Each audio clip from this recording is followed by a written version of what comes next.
Yeah, I'm sorry to bother you guys. I just called. I left a message to an officer. What does it mean when they say voicemail is not monitored? Does that mean that they don't check the voicemail? Can you explain to me what that terminology means, ma'am? I'm just.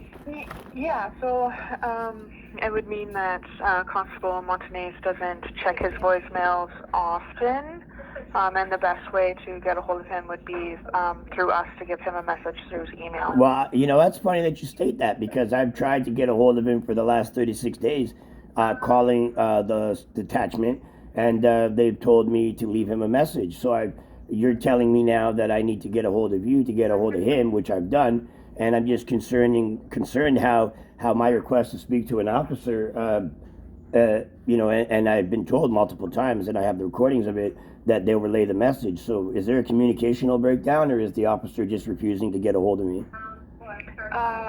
And then alleges that I'm going through a mental health crisis and sends officers here with a nurse to come take me away, when I've been trying to get a hold of him for 36 days, when he clearly is obstructing justice and falsifying evidence, which is a crime underneath the Criminal Code of Canada. Can you explain that to me? No, I can't explain that to you because Interesting. I don't understand that part. But Interesting. I did speak with you yesterday. Yes, I know you did. Yes. Yeah, I know you did. So, and I'm trying to. So, can you do me a favor, please? Can you directly send him a message to get a hold of me, because I don't have his email, and you guys aren't giving me his email, and somehow you guys won't give me his email, but you're telling me to leave him a voicemail that he doesn't check. So I'm requesting. Yesterday when you called back and you said that he doesn't monitor his voicemail was the first time I was aware that he didn't. This is the second time that I've only spoken to you, miss. I don't know who you are. You seem like a lovely person. That's wonderful. But I've called back. I've called the station. I can report it here. I've called the station over 46 times and trying to get a hold of an officer who is impeding an investigation, falsifying evidence, and mismanaging justice. So with all that being said, how do I get a hold of him if he or you or someone isn't allowing my messages to go through, and then falsifies evidence, which doesn't make any sense? Can you explain that to me? Yeah, so when you ask us to take a message or you leave him a voicemail, that's kind of out of our hands. But when you ask us, hey, we want, so-and-so to give us a call back. That's what I've done multiple times. That's what I've done multiple times. And so we do that. Okay, so we do have. So you're saying that you've done that, not you directly, but other officers have done that, or other people at your station, and either they haven't done it, or he's just refusing to get back to me. I don't think it's a refusing to get back to you. I mean. So wouldn't you think that if there was a serious investigation involving men with masks, and he's refusing to view my evidence, and his staff sergeant as well as his watch commander both told me directly on video that he stated that when he initiated the investigation that there was a language barrier, wouldn't you think that the person would call me back to get the right evidence? And wouldn't you also think that it's strange that he said that he didn't need to see my video or photographical evidence because it's irrelevant, and then makes his own assumption as to what actually happened here without even actually being here or investigating it properly, and then falsifying a statement that I never even said because I never even gave a statement. But there is evidence that he says that there's a language barrier. And then I tried to get back to him or get a hold of him, and this incident happened originally on February 3rd, and there's about 46 requests that I've made to speak to him, and he hasn't even got back to me once. And then when I spoke to his watch commander, he said he'll get a hold of you in a few days. That was 35 days ago. Spoke to his staff sergeant, and there is no one getting a hold of him or getting a hold of me. So can you explain that respectfully? I would love to if I had knowledge of that, but I don't. It's interesting how nobody has knowledge of anything. No offense, but that's what's all been recorded, including this conversation. And so it's even more concerning that because an officer doesn't take my evidence, doesn't want to see my statement, doesn't review the 911 call, and during that initial communication with him, he purposely redacts the information that I'm telling him and responds with, why am I repeating myself? He's concerned of my mental health. I said, the only reason why I'm repeating myself is because you're refusing to acknowledge anything that I'm saying. Mm-hmm. So, you sound like a nice human being, but the other ways that these officers are obstructing justice is a criminal offense. And I'm looking into charges, and I want to press charges. So I'm hoping that this officer who is the initiator of this and has been maybe guided by his staff sergeant to perform such malicious abuse of power and not actually abide by the law, it's concerning me. And then his response is, you know our staff sergeant. I do, yeah, and I feel that he would. I feel that he would, and he's also been implicated in this criminal investigation that I'm getting my lawyer and my civil lawsuit organized ready for. I'm planning on taking Staff Sergeant Mancini to court. I'm planning to take in Montenegis to court, Officer Cox to court, as well as Officer Harvey, because they've all obstructed my justice. Okay, and when you were doing your complaint yesterday, when you filled it out online, did you add that in there? No, I did everything, and plus I've done other things too. So I'm not going to divulge who I spoke to or what I spoke to. You know, another thing is quite concerning. Just so you know, someone called me pretending to be a law enforcement officer and gave me a 3-digit badge number. Underneath Canada, I don't recall a police officer in any law enforcement agency that would only have a 3-digit badge number.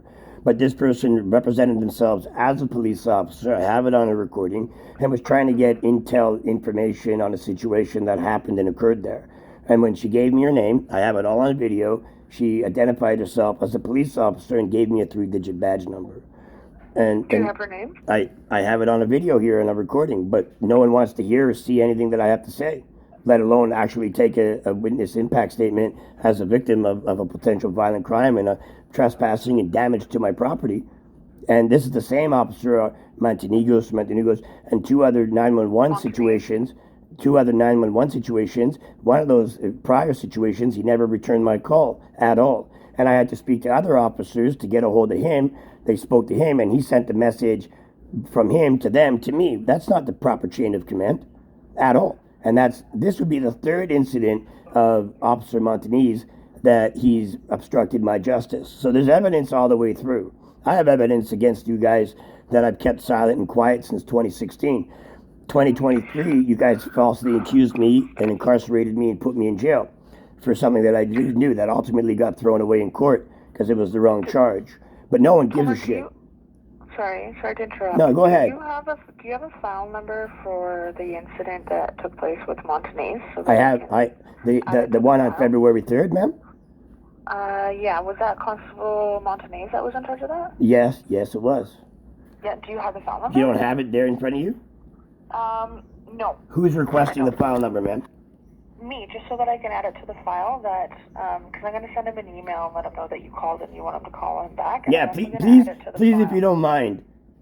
Yeah, insert all the information, because that person, including Staff Sergeant Mancini, Officer Harvey, and even Officer Cox, deserve to be stripped of their badge and their duties, because what they've done is disgusting. It's an impeachment of justice. It's false accusations. It's harassment. It's intimidation. It's all been documented. It's all been documented. And for the record, I feel emotionally, mentally happy and safe and secure. What I'm disgusted in is the breach of injustice and the abuse of power that law enforcement seems to think that they are above the law, that they view me as subhuman, okay? But the lawyers that I have involved in this civil lawsuit definitely are excited to expose the tyrannical regime that you people are there. And you would think that I was a bad person, but I'm really not. Because if I was a piece of shit, I wouldn't have come last Sunday and under video testimony explained to them in detail what an individual was planning to do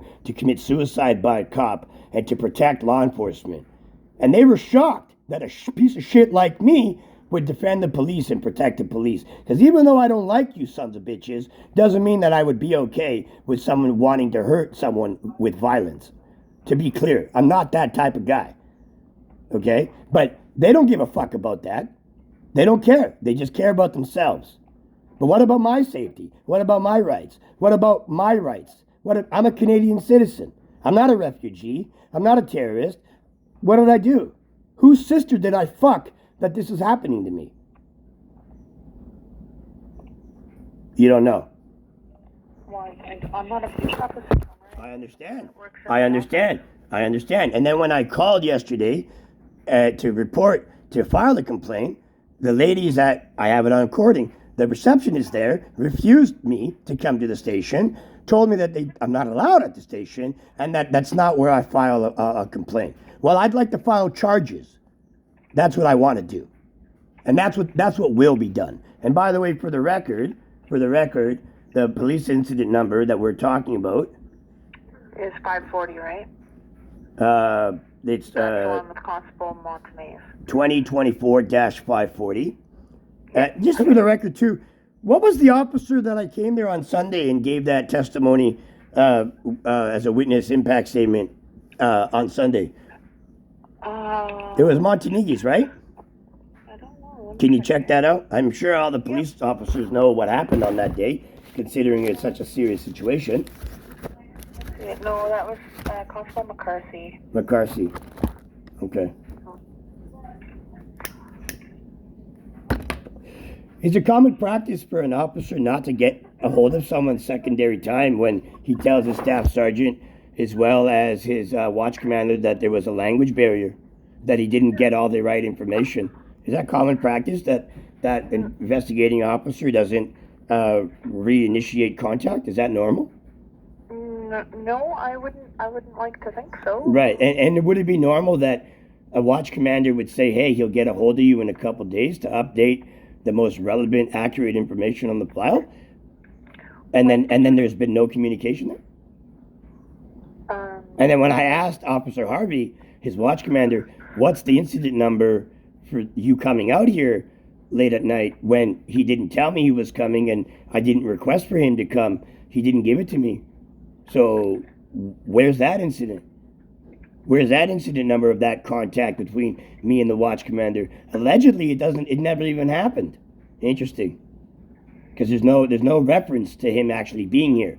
But there's communication on video of him being here. Interesting. And then Staff Sergeant Mancini goes, oh, I don't know what's going on, but I have emails from Staff Sergeant Mancini telling my lawyer that nobody was wearing a mask.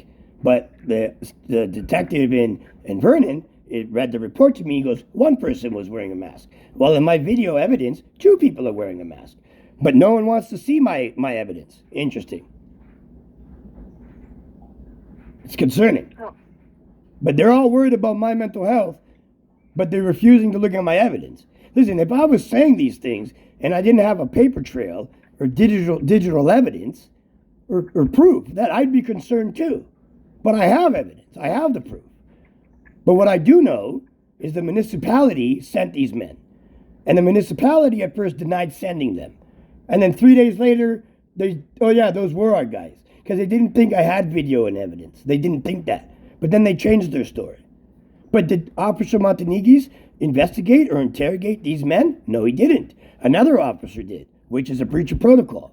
Why would somebody else, who is the lead investigator, get somebody else to investigate people 6 days later? And then lie in the email that he sent me. Curious, interesting. The beautiful thing about this phone call is that not only is this being recorded, but my lawyer is listening to it. And he's listening to everything. And he's been watching on the sidelines. And that's not the lawyer I have for the criminal defense. That's a civil lawyer that I hired separately. Interesting. And the only thing that the cops are concerned about is what I said at the municipality. I didn't swear. I didn't threaten anybody. That's all on recording. But what I do know is the people in the municipality said that no one will come to my property. Ever. Ever. So to have people come here, bust open my gate, and forcefully try to open my other gate, and leave a note, and they're saying, oh, it was a notice. Notices aren't folded up into a 3-inch, 4-inch piece of paper that are taken away. And then we went to other houses in the neighborhood. No, they didn't. There's video evidence that they didn't go to any other property when they were coming towards my home. So that's a lie too. But no one wants to hear that or see that. But I have all that. But no one gives a fuck. So please send them an email. And I would appreciate to understand why the obstruction of justice and the falsified evidence and the shady police work of this individual. Because what is concerning to me, other law enforcement officers that are current law enforcement officers have clearly told me on record that those 2 people were wearing a mask, and on record said to me that license plate, there is no license plate, but they can't get involved because they're concerned of the aftermath of exposing and assisting a person against the RCMP. So your code of silence is bullshit. It should be a code of upholding law and order. Are we good here? I think so. Are you okay? No, I'm feeling great. I'm just frustrated, not upset. So I'm feeling great. I'm feeling wonderful. I got animals here. I got my job to do. I got a career to make. You know why? Because I pay taxes, which pays their salary. I'm feeling great.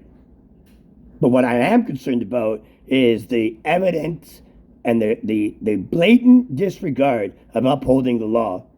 And the only thing that you say and other officers say, are you okay? How's your mental health? My mental health is fine.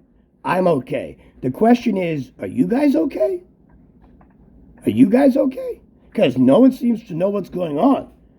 But you know what the problem is? When you get more than one person involved in a lie, that they make holes in their story that don't add up.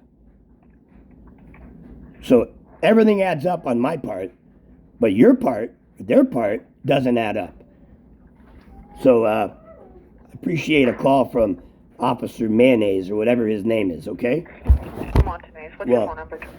Pardon me? What's your phone number? 250-808-2769. And the worst part of this is, miss, with all due respect, is Officer Mayonnaise or Mantanigis sends mental health nurses and an officer because he's concerned about my mental health when he refuses to actually take my evidence, which is what? Intimidation? My mental health has been fine. It's never been better. There's never been an issue. But for him to abuse his power and try to get me locked up or incarcerated or detained or intimidate me by actions of that sort and stating that he's concerned about my mental health when my evidence should concern him about what people have done to me here. And it's all been documented. It's all been exposed.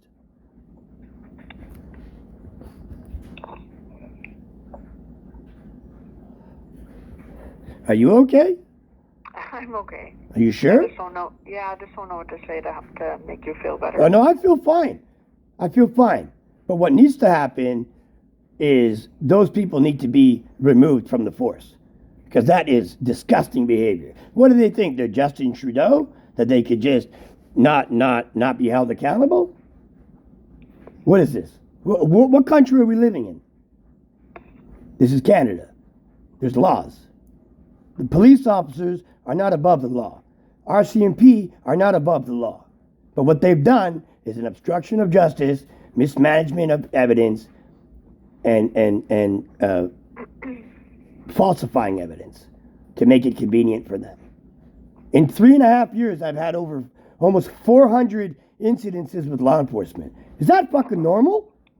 With one charge, which was a falsified charge, which caused me incarceration, which later got thrown away. But no one knows how that happened. Oh, no one knows how. We don't know. We don't know. We don't know. We don't. Nobody knows. It's amazing how nobody knows.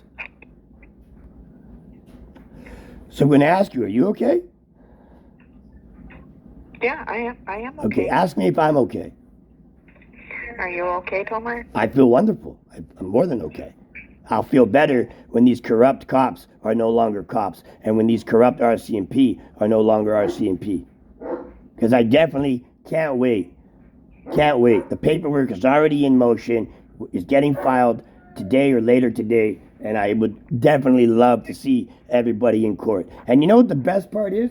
Officer Cox came here on the incident of 2024-551 and said, you better watch your mouth because what you're saying is slander. I go, what I'm saying is the truth. And the reason is, he goes, you can get sued for that. I'm like, let them sue me. Let them sue me. So I'll have my actual day in court and prove how corrupt you and everybody else is. And did Officer Cox get back to me? No. But Officer Cox is the officer as well that came here and said, yeah, those guys are wearing masks. Yeah, there's no license plate on that car. That's interesting. I wonder if he put that in his report, but I have that on video. So I got to go now and maintain my animals, all right? So I would appreciate, with all due respect, that I get treated with the law and not an abuse of the law and authority. Is that all right with you? That's Is anybody else there listening to this? There's nobody else but me and you. That's unfortunate that they can't hear that how smart and intelligent I am. And, you know, it's concerning how the only person that's willing to listen to me, what's your position there, ma'am? I'm a public service employee. Okay, public service employee. Fancy word for a receptionist, right? Well, there's more than that. Do you have any powers? Sure. Do you have any powers? Not really. Okay. So that's all I have to say. I'm good. I feel fine. I'm frustrated and concerned with the law enforcement is a lack of ability to uphold the law. That's what I'm concerned about. And if you could do a public service, you would investigate to see why this injustice has been happening to me. Because the most important thing, I will tell you this, that the Human Rights Board, the Human Rights of Canada, Human Rights Commission has definitely been contacted, definitely been, is going to be looking into this. Definitely. Because I spoke to them, filled out the forms, and did everything. And my lawyer is also in contact with them. So I appreciate your time there, ma'am. What was your name? Melissa. Melissa, you seem like a lovely human being. You probably won't make it out there, though, because you're actually a good person, and they don't like good people working for the RCMP. So just a heads up. Okay, well, thank you, Tomer. No, I appreciate. I have sent out an email to Constable Montanez. Please also send an email to Officer Cox, because he's refusing also to get a hold of me. And I've tried, on record, I have tried over 17 times to get a hold of him. Okay, I will let him know. Could you send him an email, please? I can, yep. Could you also send an email to Officer Harvey, the watch commander? Can you send him that? Yes, I can. So you'll send 3 emails out, correct? That's correct. All right. Can you also put down the file numbers that I'm talking about for Officer Cox? The incident number was on the same day. His incident number was 2024-551, and Officer Mongoose over here was 2024-540. 540. 540, yeah. All right. Okay, and then Corporal Harvey. He never gave me an incident number, and when I called to see an incident number, that's the concerning part. There's no actual official file for him coming out here, which is concerning, but I have it on video. Okay. And him stating, as well as Staff Sergeant Mancini stating that Officer Mongoose over here said that there was a language barrier. I speak perfectly fine. Okay, I'll send it right now for you. I greatly appreciate your time, Melissa. Thank you. Oh, you're welcome. Bye.